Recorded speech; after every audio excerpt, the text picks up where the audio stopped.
Patricia Talks. Welcome to Patricia Talks, the show where you get to hear stories from everyday people about their extraordinary lives, from authors to sports personalities, TV personalities, and entrepreneurs. Good afternoon and welcome to Patricia Talks. And my special guest today is Dawn Butler, MP for the local area of Brent, and I am super excited.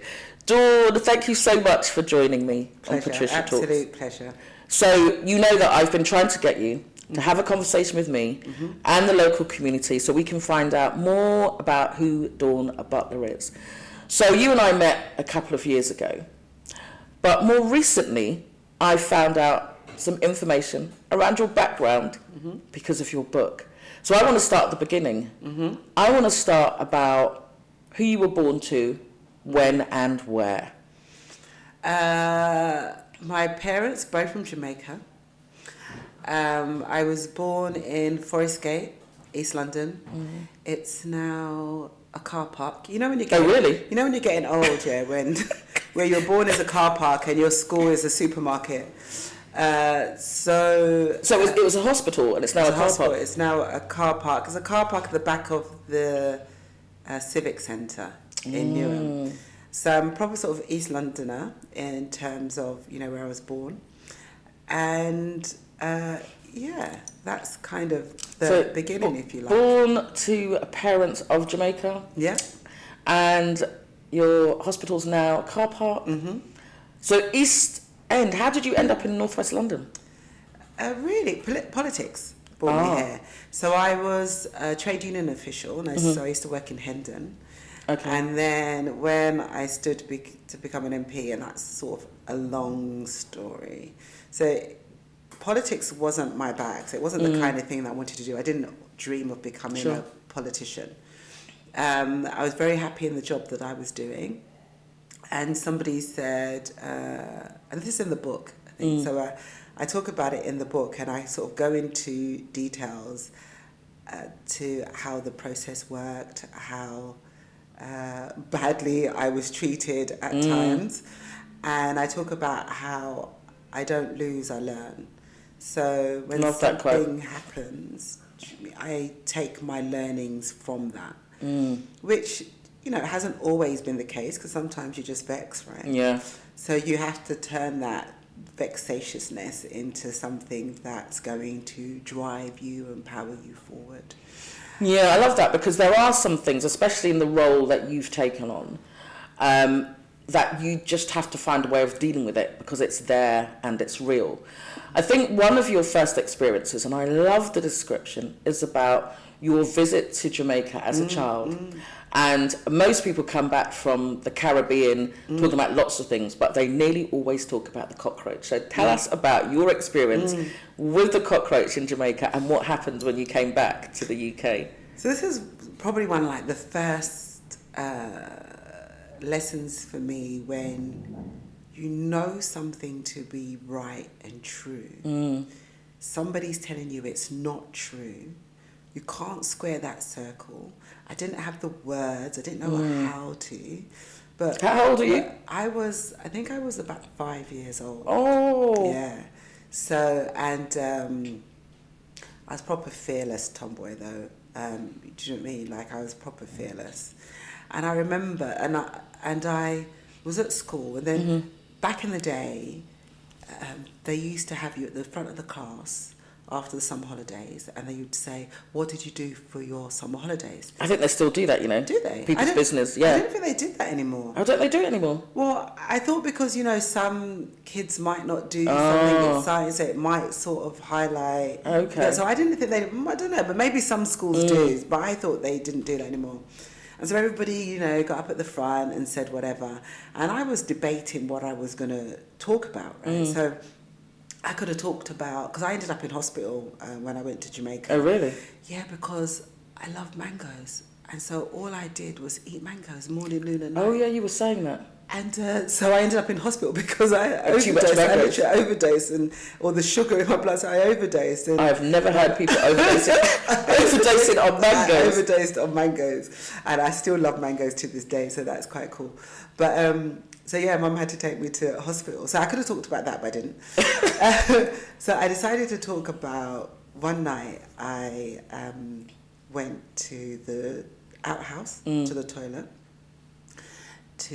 and the floor moved because it was just full of cockroaches. And Wow. so I ran back in the house, ran back to my bed, and I never got up again. And I never went to the toilet at night, and I never went to the toilet by myself ever again. But and the cockroach flew. So like in my mind, this cockroach is flying after me, chasing me. Sure, yeah. So anyway, I told this story, and you know, I was expecting the excitement, the wow. You know, I was expecting that memory of people going, oh, you know. So people say, oh, what was it Flying like? cockroach, Flying cockroach, and all of that stuff. I probably exaggerated and said, you know, whatever, how big it was, whatever. But I was expecting, you know, genuine interest. And although before the kids could even get interested in my story, the teacher told me that I was lying, and said I should tell the truth. And I'm like, what you talking about, miss? You know, I saw the. Did you say it in patois or did you say that? Yeah, I know, innit? But I was like, what are you talking about, miss? The cockroach flew. I saw the cockroach fly, and she said cockroaches don't fly. Now remember, didn't have Google then, so it's not so she could actually Google it. This was her own experience. She'd never seen a cockroach fly. So because she had never seen a cockroach fly, in her mind it meant cockroaches don't fly, and therefore I was lying. And I could feel the tears welling up in me. I was 5 years old. And I'm like, what do I do? And then she said, you either have to correct yourself and tell the truth, or you go outside the door. Now, in our school, oh my goodness, you had to wait outside the door, and the head teacher would parade around the corridors, and if they see the naughty kids outside the door, then they would then take the kid to her room, and then, you know, we would get in trouble and told him that. So they said I either tell the truth or I go outside the door. And I'm thinking, but I'm telling the truth. So I was like, I'll go outside the door. So I went outside the door, but I didn't just go outside the door. I went outside the door, I ran out of the school, I climbed over the wall, down the fence, I ran home, and I told my dad. I got my dad, and I told my dad, and my dad came to the school. Because what's interesting about that is that although it might seem like a very small and possibly insignificant thing, I think it was one of the things that kind of shaped you and kind of like who you are today. Because there were so many levels in that story. Someone who's never seen what you've seen, never experienced what you've experienced. They can't even imagine it, so therefore it cannot be true. But your strength, your bravery, that took you over the wall, and that you even dared to go home. Because I know I couldn't be going home at 5. My dad would be saying, what are you doing out of school? But you took that opportunity, you went home, and of course your dad... See, my mum probably would have done that. So my mum probably would have beat me for running out of school. But my dad wants to know why, because he would know that if I've taken that action to come out of school and knock on the door sort of in tears, he's like, what's happened to my daughter? Who's done what to my daughter? Do you know what I mean? And my dad was like a very big, imposing man. He used to wear like this Australian hat. I remember my sister cried. I said, don't go to school with that hat, Dad. But you know, like what was it? The little cords with the cords at the end? Yeah, my dad had proper like style. So, but I was cool with that. I'm like, yeah, you know. My dad's coming down. Yeah, and my dad came. That teacher never called me a liar again. I don't know what he said to her, but she never called me a liar again. Well, that's great. That's support. And also it talks a lot, and we will talk about that. It talks a lot about who your dad was, because he would also have had to come and probably hear some people saying to him, well, what you're saying isn't true, or his own challenges. So what he did, he prepared you for what you've been going through. Yeah. Let's talk about... And I think that's important, right, in terms of... because when you've come from a strict West Indian upbringing particularly, and I remember reading, I think it was Kenda Andrews, and we sometimes wonder why, and I don't agree with all of the beatings and stuff that is child abuse, but now it is, but it always was. But there's a certain amount of harshness, especially from like our mothers. Sure. But when you think about it, even it's unbeknown or not, they're preparing us for the harshness of the world. Absolutely. And, you know, we are sort of propelled into this world where we are treated extremely harshly, where we have to work twice as hard, 4 times as hard, Absolutely. 10 times as hard, just to get the same recognition. And that harshness is preparing us for what we shouldn't have to go through, but we do. Absolutely. And that's why that story of the cockroach really resonated with me. I got all of the different levels of development, and the fact that your dad came back, I got that. I do want to have a conversation with you about your dad, because I just love the character of your dad. And even now you're adding the bit with the hat and the bits hanging off. But I love the fact that he was this staunch person. I love the fact that you saw yourself as his girl. You were daddy's girl. But I love the fact that at that time he had his own business. Talk to us about the bakery. Bakery, I mean, that was, although it was incredible. So I would be up at 3 working at the bakery with my dad. Then I'd go to school. Then I'd come back and I'd work. And actually it was being in his presence, I suppose, because it was such an important role in character to me. But he had that foresight. And this is the other thing about a generation of people that we're losing, right? We are losing a serious generation of people. Absolutely. Who they don't make like that anymore. But we're also losing them with stories and experiences that even they've kept a lot of it inside and hidden. Like, I'll come back to my dad, but I was walking, me and my mum was walking the other day, and she said to me, you see that house there? We bought that house, but it got stolen from us. And I was like... What, just recently she said this to you? Just recently. And that was like something, there's so many stories that they've kept hidden because they were in survival mode. So they couldn't take on everything that was happening to them because they were in survival mode. And so, yeah, my dad had the foresight. He used to work at the bakery, and then he had the foresight that he wanted to buy it, and he bought it. He bought the shop. Amazing. Butler's Bakery. Butler's Bakery. I mean, it could have been run better for profit, because it really was more like a soup kitchen and a community. But Dawn, was it not you that said you were supposed to be decorating a cake for somebody, and you decorated it so badly that you had to... I had to give the money back. To give it back, didn't you? Yeah, it was bad. But that's because I didn't go to the lessons. I used to bunk off the lessons and go out with my mates instead. Because and now you're saying I came from a strict household, so you had to take every opportunity you could have to get out of the house. But yeah. But and the bakery remained open till not so long ago, right? Yeah, till after my dad passed. Was it 2011? Was it? Yeah. Yeah, and then we closed it, and now it's kind of rented out, and it's a community place again. But you were saying that the church that seated 500, there was like standing room only, both inside and outside at your dad's funeral. Yeah, people were standing. So it's quite interesting. I was thinking about this. I was actually thinking about this with Grenfell, because when we passed Grenfell, when me and my friends past Grenfell, we turn the music down. Or if I'm in the back of a taxi, I'll say a little prayer. And in East London, if you see a hearse going past, you stop. We would stop as it went past. Yeah. No matter who it was, mark of respect, or you turn down your music.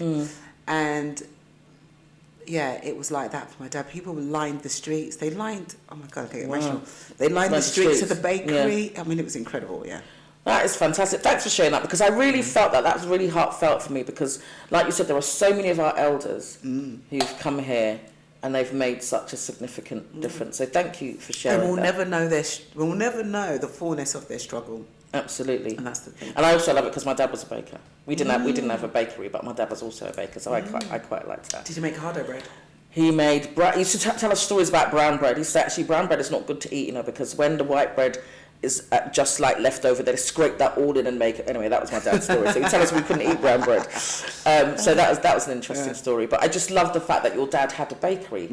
I also said to you that I had cellar envy, as in you speak about the events that happened down in your cellar. Yeah. So the weirdest thing is, we would have a party often.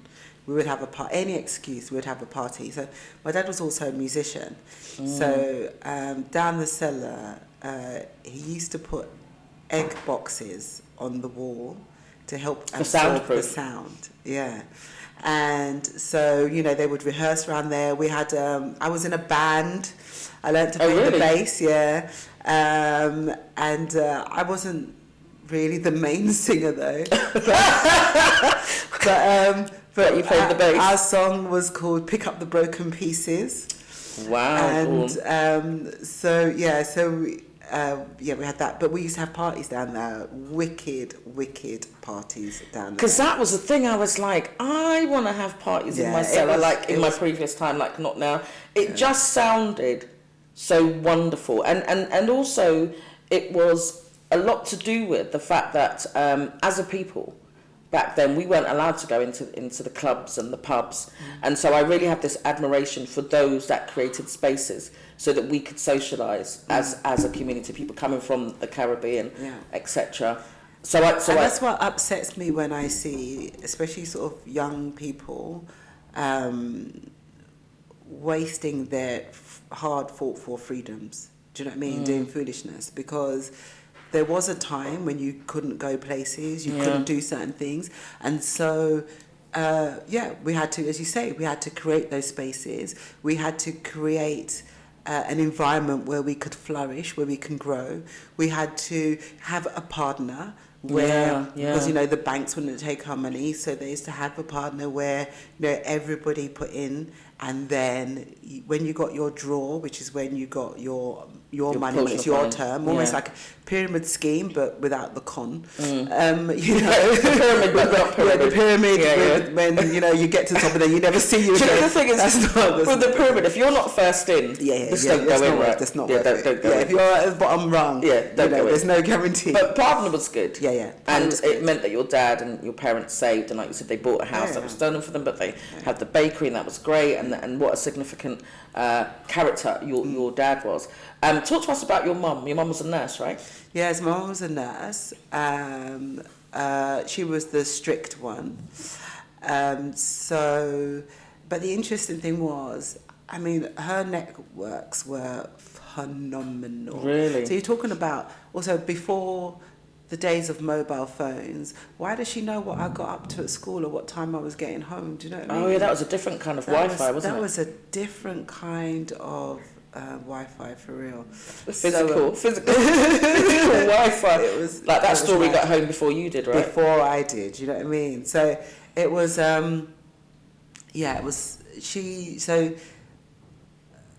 but sometimes we underestimate how our parents, like how our mothers, keep everything together and ticking over. So she's always the cautious one. Do you know what I mean? Always the one that made sure there was enough money to pay the bills, to buy food, to make sure we had clothes on our backs and all of that stuff. So, and it was quite interesting because when all the stuff broke about Windrush, and I was like, Mum, you know, is everything okay? And she was like, yes.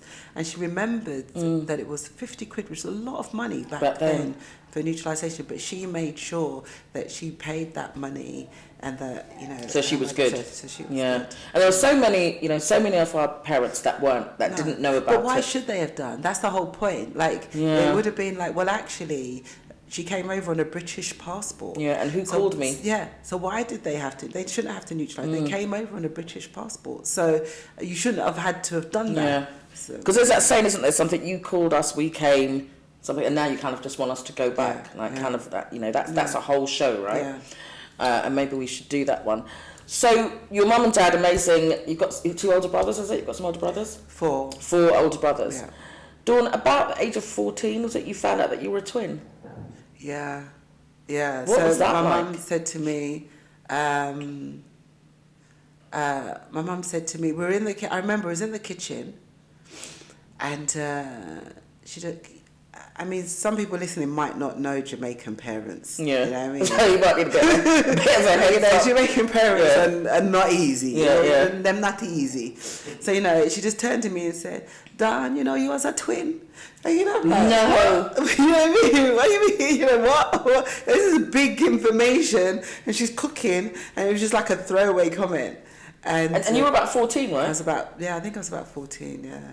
I know, they do that, don't they? They're just like this random thing that's not... it like that, and just... And like while they're rolling dumpling, they're just going to say it, and then just like... And then, so my twin died before I was born, and so the doctor told my mum that... And the doctors were not very caring towards West Indians at that time anyway. But it's just said to my mum, you'll probably lose the other one.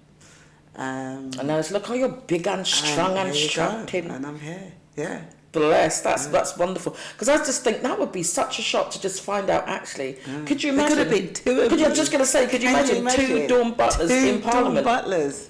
Well, I don't know if we would have been in Parliament. Yeah, that would have been off. But we would have been controlling things. That would have been fantastic, wouldn't it? Twins of Parliament. I thought of that. I thought, yeah, could you imagine? That would have been a lot. But maybe you have the personality of two people, which is why you're so strong, which is why you have the tenacity, and which is why you're still there. Because when you and I met, I was like, I shadowed you for some time, spent some time with you. Is it Porticula's house? I always get that pronunciation wrong. Portcullis. Portcullis house. I spent a day there, did some time at the Willesden Centre. We went on that. Do you remember that? We went to this event, and I'd got a call the night before from James, and I was in a pub and I couldn't really hear. And he was like, Dawn says, what are you doing tomorrow? And I was like, a bit of shopping. And what I thought he said was she'd love you to come out with her, and she wants to introduce you to somebody. Then I came out of the pub and I called him, and what he'd actually said was, Dawn would like you to introduce her and, what was his name? Anyway, I was going to be introducing people. And I got there and I was like, oh my gosh, why? Because this was my year of yes. I was like, why did I say yes to this? I have no idea what I'm doing. But the experience was brilliant. And but that's what I wanted. So I remember when we met, and I can't remember, but yeah, somebody I think annoyed you, let's just say.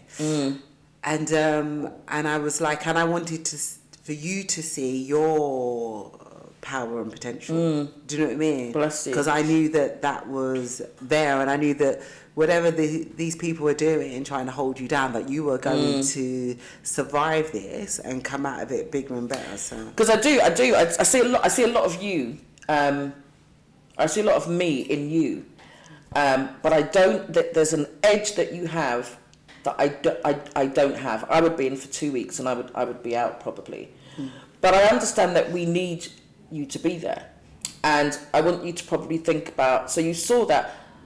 Why do you think there needs to be more Dawn Butlers, more black MPs, more black politicians? I think you need to have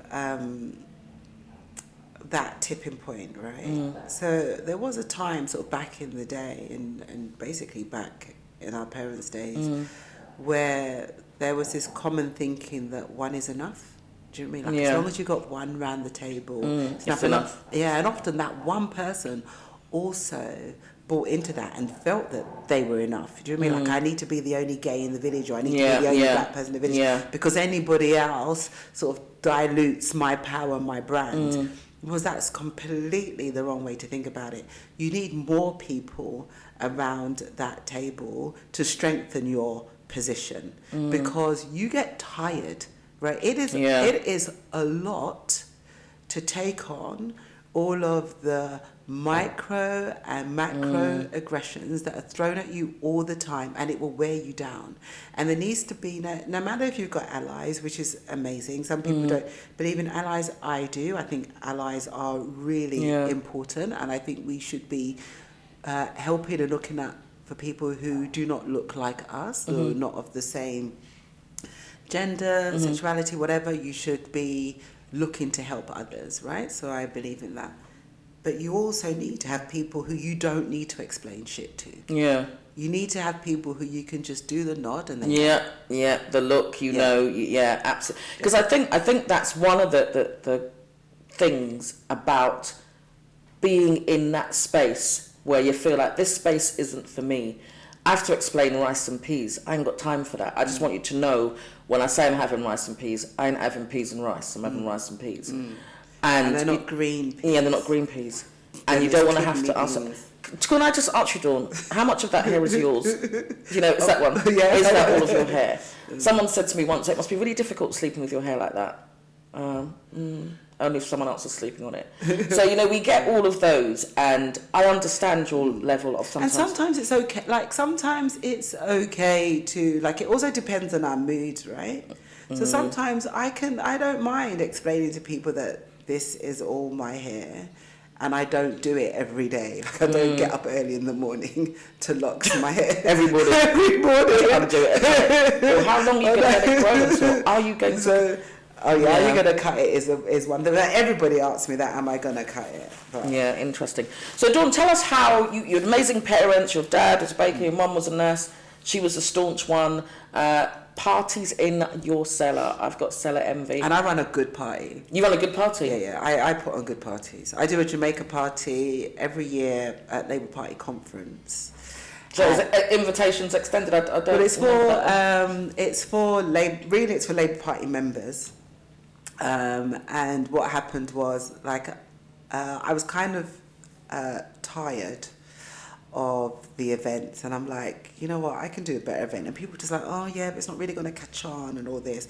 And I'm like, well, I'm good with that, you know, like, as long as I know at least 150, 200 people, yeah. As long as they come and we have a good time, I'm good with that. Every year, it started off with about 350, there was queues around the block, and I started at 10 p.m. And people were like, why are you doing it at 10 p.m? Because I said, we party late. We party. Yeah, you see, that's we start partying. explaining. So when you all finish, I said, look, I don't want to, and this is like also a kind of lesson sort of in life. Like, I don't want to step on your toes of what you're all doing. Yeah, I'm not competing with you. You do your thing. You finish at 10. I will start mine at 10. So where were you holding and them? I finish at 10. So wherever the Labour Party conference is. Okay. So the first few were in Brighton, and then the rest are in Liverpool. They've been in Liverpool because that's where we've been. And now there's still queues at the door, but now there's like 1,200 people turn up. Really? It's turned into like a big. So you have like sound system. What is it about your party? Huge. Then? It's huge. Like, we have I've got DJs, Ace DJs, great guys. They're absolutely phenomenal, and they're my kind of people, because I'm a very chilled, relaxed way of working, like in business, and so they're the same. So, you know, I would recommend them. But last year we had Levi Roots. He came. We did a special guest slot. Yeah, and it's so. Dawn, can't you know, like some people have an event, and there's two aspects to the event. Yeah, it's like dinner and dance. You get dinner and dance ticket. Yeah. Or dinner, dance, and entertainment, or you get a just the after party ticket. Yeah. So can we not get like a just the after party ticket? Oh, you can come. You're very welcome. Okay. All right. I'm looking at that. It's my event. So because we had a good. I know we're going back to before you started. We had a good old celebration of Liz Mitchell, lead singer of Boney M. Yeah. And that was wonderful, and I thank you for the invite. Did you come on the tour with me as well? No, I didn't come on the tour, because I think I'd done the tour when we had that day when I was invited to be a counsellor, and I stood but didn't really stand and say yes that day. That was a woman's day. But I thought it was going to be cheese, wine and canapes. So when I got there and I saw Punch, Without the Rain, Nephew, but then they did add it in the end. Oh, did they? Oh, I didn't get that joke. Yeah. But that was a good rave, wasn't it? That was a good rave. So you do throw a good party. Yeah. And I've thrown a couple in Parliament. And as you saw, people came through the back door. Through the back door. They were in another serious event. And they were like, what is that music? Yeah. And they came through the back door and gate crashed, but they were all very welcome. It was good. I didn't, and when I put it up, people were like, is that you raving in the House of Parliament? My son was like, Mum, what did he say? Get live now. I was like, get live now. Because he called me. But it was wonderful, and so I think it should be. So how did you end up in politics? In a way, accidentally, on purpose, because, as I say, when I stood in Hackney, very green, didn't really know what it was all about, didn't really want to, but then did it anyway. And once I went through that process, what I realised was, because, you know, there was no one in Parliament that kind of looked like me or talked like me. You know, Diane Abbott was in Parliament, but she kind of talked a bit posh, you know what I mean, which kind of wasn't me. And I thought to myself, I could do this. Do you know what I mean? Like, when I stood, I said, I learned, and I thought, you know what? I could actually do this, and I could do it my way. So it was giving me the confidence to know that I can do it my way. Sure. And I think the other thing that when you said earlier about feeling like imposter syndrome, right now, the fact is we often take on the burden that we have to be twice as good at a minimum to get that recognition. But when we walk into a room full of strangers, we've got imposter syndrome because we feel we don't belong. And what we need to do is we need to remember that if we needed to be twice as good to be in that room, you're already twice as good as the majority of people who are in that room. So instead of feeling an imposter syndrome, we should not have any form of inferiority complex. In fact, we should feel inferior. You know, we should feel like we not only belong there, but we should command that room. And so I felt that I could do it. Still didn't. I know there's a lot of people still say, no, you can't, blah, blah, blah. Then I stood again in Newham, and I lost that selection by 4 votes. Wow. And when I say lose, there was a little bit of skullduggery going on, but you can read it in the book. And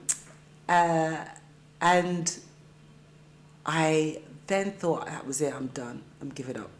I'm done with this political game. I'm going to Jamaica. I'm going to enjoy myself, have a holiday. Good move, good move.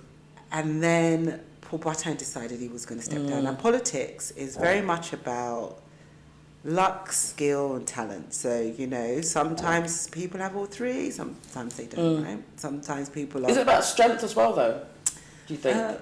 Or is it just strength for us, people of colour, is it strength for? Yeah, I suppose in a way you do have to have strength as well. But when I went for Brent, I was told, like, you'll never get it because this seat has been earmarked for Tony Blair's special advisor. Yeah.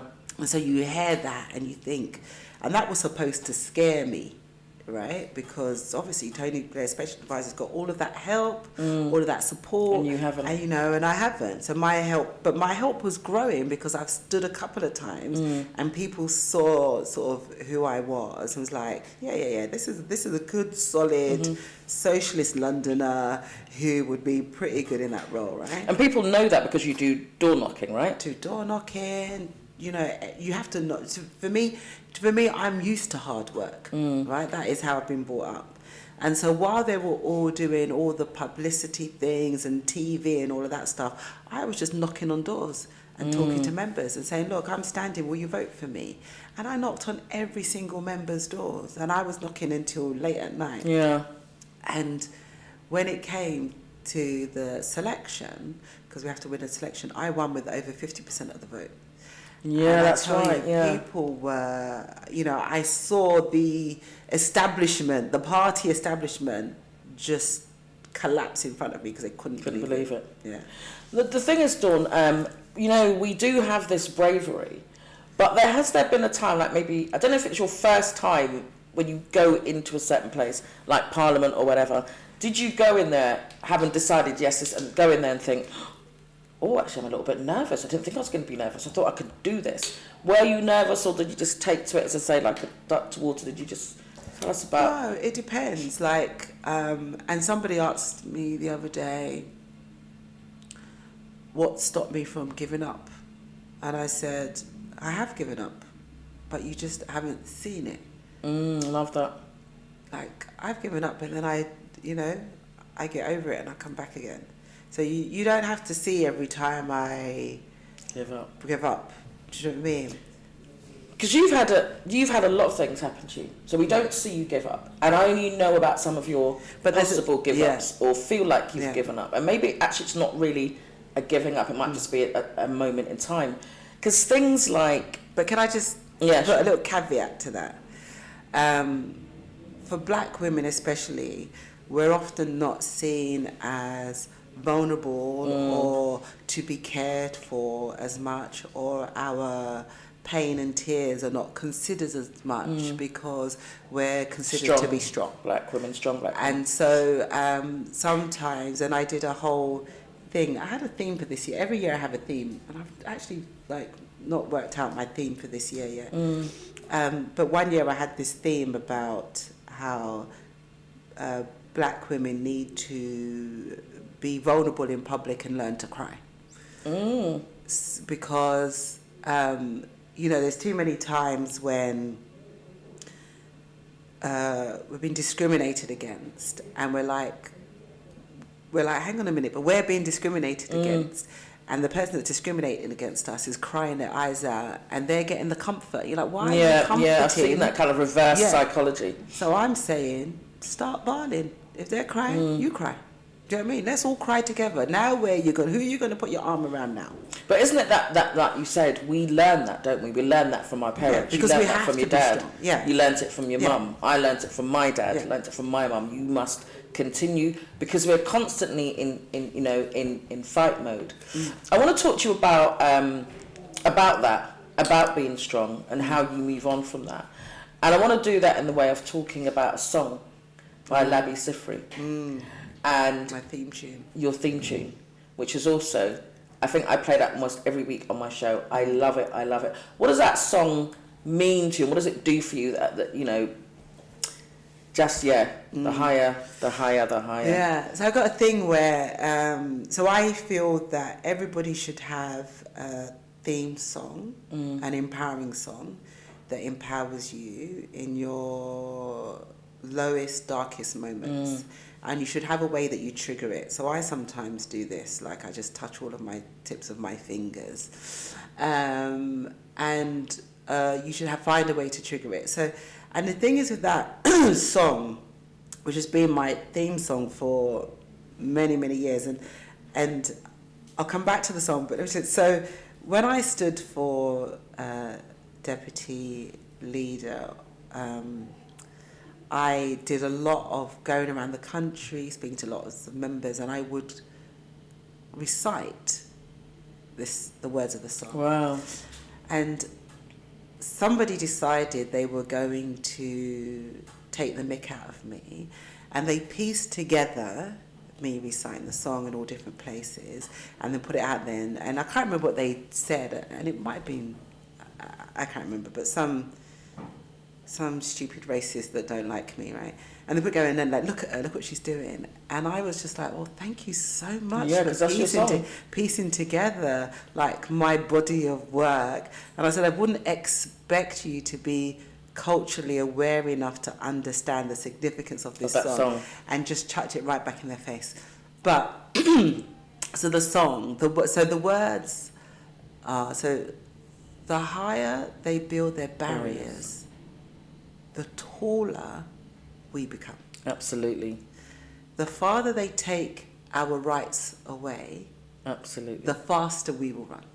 That's shade. So they can deny us, they can choose to turn their face away, it doesn't matter. Because there's something inside so strong. And it's leading up to the first, there is something inside so strong. Exactly. I sometimes just the more about they get to refuse to hear our voice, the louder we will sing.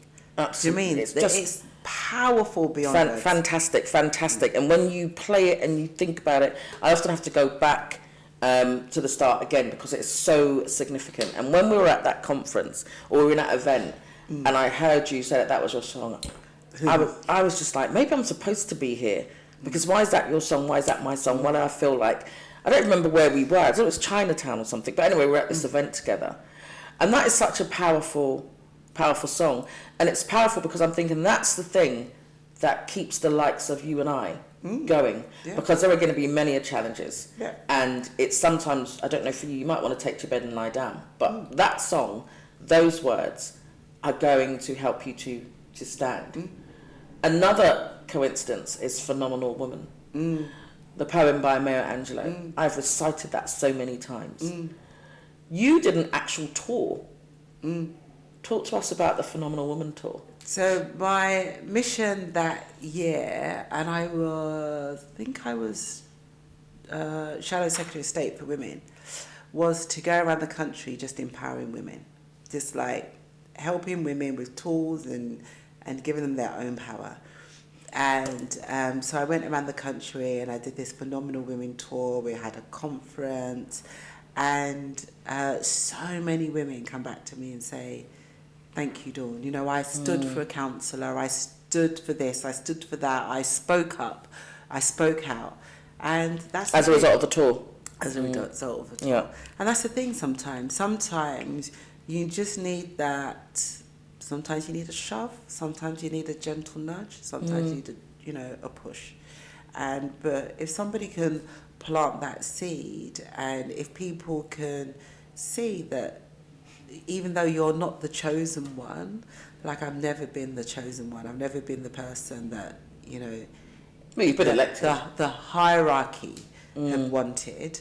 But yes, I've been elected by my constituents of Brent, and it makes me so proud. So when I was thrown out of Parliament for calling Boris Johnson a liar, those big ratings, you know that, right? Big ratings. Well, the thing is, the Labour Party basically distanced themselves from me, right? And I was Did you have any allies?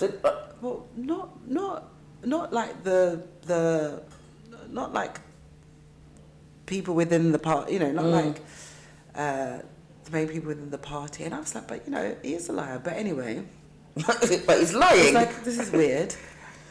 But I knew that my constituents in Brent are gonna back me, because I know that my constituents would be like, yeah, he is a liar, and they will be proud of their MP. So actually, I wasn't really that bothered that they all wanted to distance themselves from me, because I'm like, it's okay, it's cool. But you had to leave, didn't you? They said, I had to leave. Yeah, because they were more concerned with the fact that I was disrespecting the rules of Parliament than the fact that our Prime Minister was lying. Yeah, and I'm like, this is a really twisted logic, but. Bit like school, I suppose. You throw me out, I go to the people. You climbed over the wall. Climbed over the wall, came back to Brent, and everybody was very happy with my actions. That's fantastic. So, because I think that's the thing about me. I think I would be the one that says, actually, you are lying. I would be the one that they say you need to leave. I don't know if they'd let me back though, let them come back. So I salute you for that, because someone's got to be in there. Someone's got to be representing for us. But there are times, because you were elected as appointed as for shadow minister for Black, minority, ethnic, and communities. Tell us what that role about. So in that role, what I did was I did a number of things. So I've launched the Bernie Grant Leadership Program, which is for members of the Labour Party who want to enhance their skills. Yeah. So I love that I've done that, because that's also part of my legacy in giving back. So I'm very much into giving back. So I launched that as Shadow Minister for... what was my title? Was it Shadow Minister for Black and Minority Ethnic Communities? Oh yeah. So, I can't remember. Like, who am I? What was that title? We then put up a whole program for the Emancipation Educational Trust, which I still hope that the party will adopt, and that's about ensuring, like the Holocaust Educational Trust, that's like we tell the story of emancipation. Sure. And everything that is sort of intertwined in that. So yeah. I love that. Dawn, I want to come back to talking a bit more about you now. One of the things that fits into that, equality and how our parents from the Windrush generation set about with the NHS, and that's a service that we use, and we use it for different ways. And when we're well, but you have a check-in, and then one day we're not so well. Talk to us now, if you may, about when you became ill quite recently. Where did that kind of start? How did that happen for you? So a regular mammogram, and I will make an appeal to everybody to go for their mammogram, their regular mammogram, because it's vital and important.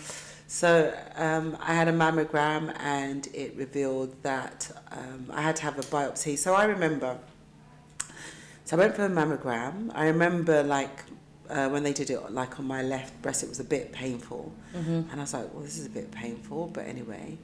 And then that was it. So then I was outside of school, going into the school assembly in Roundwood. And I got the call from the hospital telling me that I needed to come in for a biopsy. I'm like, a biopsy? So that means you found something. And, they're not really allowed to say on the phone. So she was like, really think. So I went, obviously that played on my mind. I went into the school. And done the assembly. Did the assembly, did the talk, everything.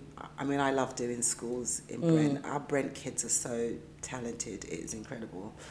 And then a young girl came up to thank me for helping her.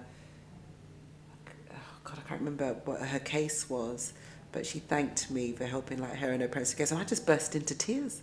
Wow. In the front of the whole assembly, and it was like, oh my goodness. But that was obviously everything got onto my mind. But I had the biopsy, and then I found out that I had breast cancer.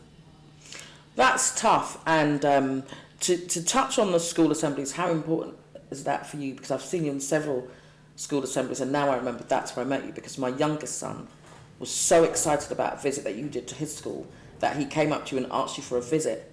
He then had a visit with his dad. He then came back because he was so excited, and he took the whole family, so we had 2 visits. So that's where it started. So thank you. So shouts out to Kai and to Xavier, who we got a visit as a result of that, to his dad and his brother. And so doing that really important piece of work, but you've just got a call outside the gate that is about to change your life. Before that, though, Dawn, because we have the mammograms, were you somebody that thought about having regular checks of your breast? Were you somebody that always went to your mammogram appointment? There's some history in your family. Did you think? Yeah. Tell us about it. Yeah, I did have regular checks because my sister had breast cancer and my mum had breast cancer, even though we haven't got the gene. So we've had all the tests for the gene, even the new gene, haven't got the gene. And my cousin, my male cousin, died of breast cancer. Yeah. So that's important, because men think they can't get it, isn't it? They don't know that they can get it. As long as you've got breast tissue, you can get breast cancer. So you get that terrible news, and even when they were saying to you, you were going to have a biopsy, what were you thinking at that time? You go kind of into a little bit of shock. Everyone says, you think, it's best to keep a positive mind. Our minds and our brains and our bodies are phenomenally made. And so it is, you do have to keep positive, but you can't help but think, oh my God, I might have cancer. And when I went back, and it was in COVID time, and I went by myself, because all my appointments I had to go by myself. Wow. And I remember the nurse, she looked at me, she goes, oh, who's with you? And I said, no one, I'm by myself. And then she said, okay, you didn't. And I said, well, I didn't know I could bring anybody with me because, it was COVID. And then she went into the room and she said to the doctor, she's outside and she's by herself. And I think, I can still hear you. Look, I can still hear you.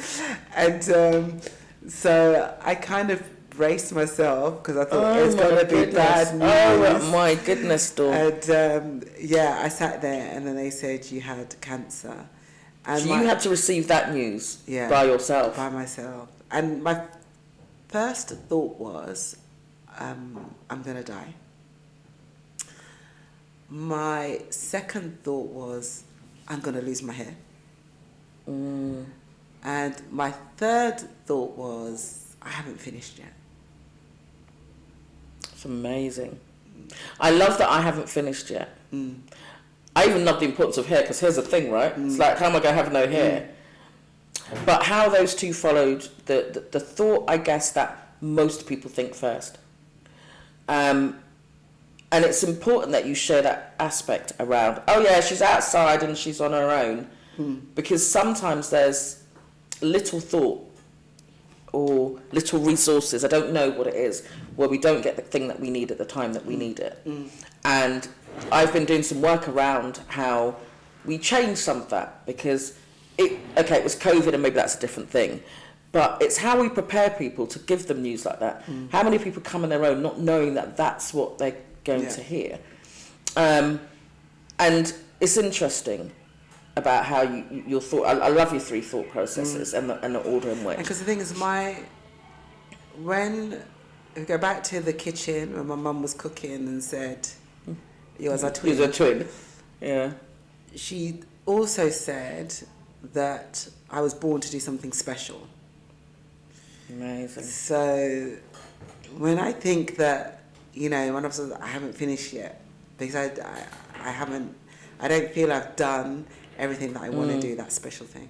I love that, because that I haven't finished yet. I will remember that line, because there's things to do, right? You've got things to do. You've been for a number of things. You've got some other stuff to do. So where could you possibly go? But you've decided to share that story, not just here today. Tell me why you've decided to go public with something that's so personal. Because there was a couple of reasons. So one, I'm an activist. So my sort of mission in life, whether I chose it or not, was to leave the world a better place than when I found it, and to help others along that way. So I'm an activist. So I wanted to help others.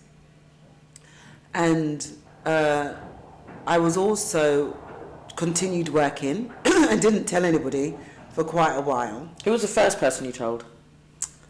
My other half, so I told him. He was an absolute godsend, just like taking me to appointments and stuff. Family, I kind of left, because the thing is, when you're diagnosed with cancer and you have to tell people, part of the difficulty is managing their response. And Good point. You're thinking, I got to deal with this, and I've got to manage your response. So my advice would be to people, if somebody tells you that they've got cancer, is just to say, how can I help? Yeah, don't throw yourself on the floor, because don't say, oh my God, your life is it doesn't help. That doesn't help. It doesn't help. That's important though, because often people don't know what to do with. Just say, can I help? That's all. That would be enough for whoever's telling you that news. Good reasoning. Yeah. So I found, there was a couple of things. One, I had to stop working because I wasn't getting any better. I had a really bad infection. I was readmitted back into hospital. So I had to sort of make an announcement so that I could stop working. Yeah. And I was also very aware of the haters, because no matter what, haters are going to come and hate. And so I wanted to control what I did. But I also found out that there were 1 million missed mammograms. So there were 1 million people out there, mainly women, who had missed their mammograms. And so there were about 8,000 to 10,000 women walking around with breast cancer and they didn't know it. Because you didn't have any inkling about anything before, did you? There was no signs, no lumps, no signs, no dimpling, no discharge. And the thing is, the key to survival is early detection. That's with any cancer. Breast cancer, prostate cancer, the key to survival is early detection. And was yours early? Mine was very early, stage 1. Good. And so I wanted people to go out and get checked. So I launched the Missing 1 Million Mammograms to get people alert. That is amazing, Dawn. I've got to tell you, I feel like I've had 3 of my favourite dinners. I would just sit here and just talk, but the show's coming to a close. But this wonderful book, A Purposeful Life. Purposeful Life.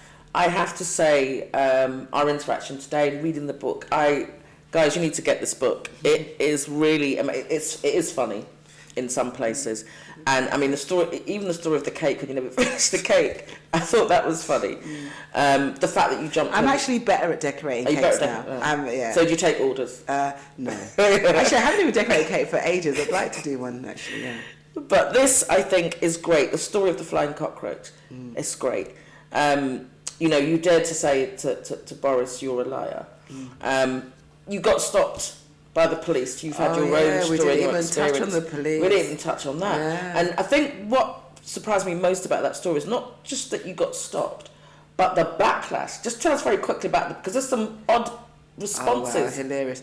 I mean, the book goes into a lot of detail, and I've got evidence at the back. So this is 2 years of me collecting evidence where the police said that there was just one police car that stopped us. And again, I'm like, no, there wasn't. There was 3 police cars that stopped us. We were surrounded by police cars with flashing lights. So you can imagine people walking past. I mean, you'll do it, right? You walk past. This week, I was coming down Wilson High Road and the police flashing lights. I'm like, shit, I'm getting stopped again. But it was for a car in front. But they're okay. The guys were okay. And the police lied and said that there was just one police car. And so I go into detail of how it took me over 2 years to expose this lie. Well, we're going to let everyone else find out the detail by buying the book. It is a good read. I loved it. I loved the description of the cellar. I loved the school. I loved how you felt about going into Parliament and thinking that you'd given up and you thought you were going to Jamaica, and then you've bounced back. I love all of that. It was a great read, and thank you for sharing. Thank you for sharing your story about having cancer and why that's important. So before we go, music. So we know that we have one song coming up, but what do you listen to when you're relaxing? There's a playlist at the back of the book, which is like a playlist of my life. Nice. It's a whole mixture of songs and vibes. There's a song. Oh my God, who's the song by? There's a song, When a Heart Breaks, It Doesn't Break Even. I pray to a God that I don't believe in. I can't remember, it's like a kind of rock song. But anyway, so there's lots of songs in there that's very meaningful. So I just listen to all kinds of music. I suppose I'm a hip-hop child. Oh, didn't you do a rap or something when you were going for your next selection? Oh, yeah. The 31 Days to Go election. Yeah, which nobody in my team knew that song. I know, maybe one person knew that song. So it shows you my team. Oh. But I was like, it'll work. Trust me. I think my children sent it to me. They're like, Mum, I was like, 21 seconds. I was like, huh? Yeah. That was quite good, actually. Yeah. And actually, your podcasting is quite good. Yeah. So I don't know, we might have a space for you at one of our studios.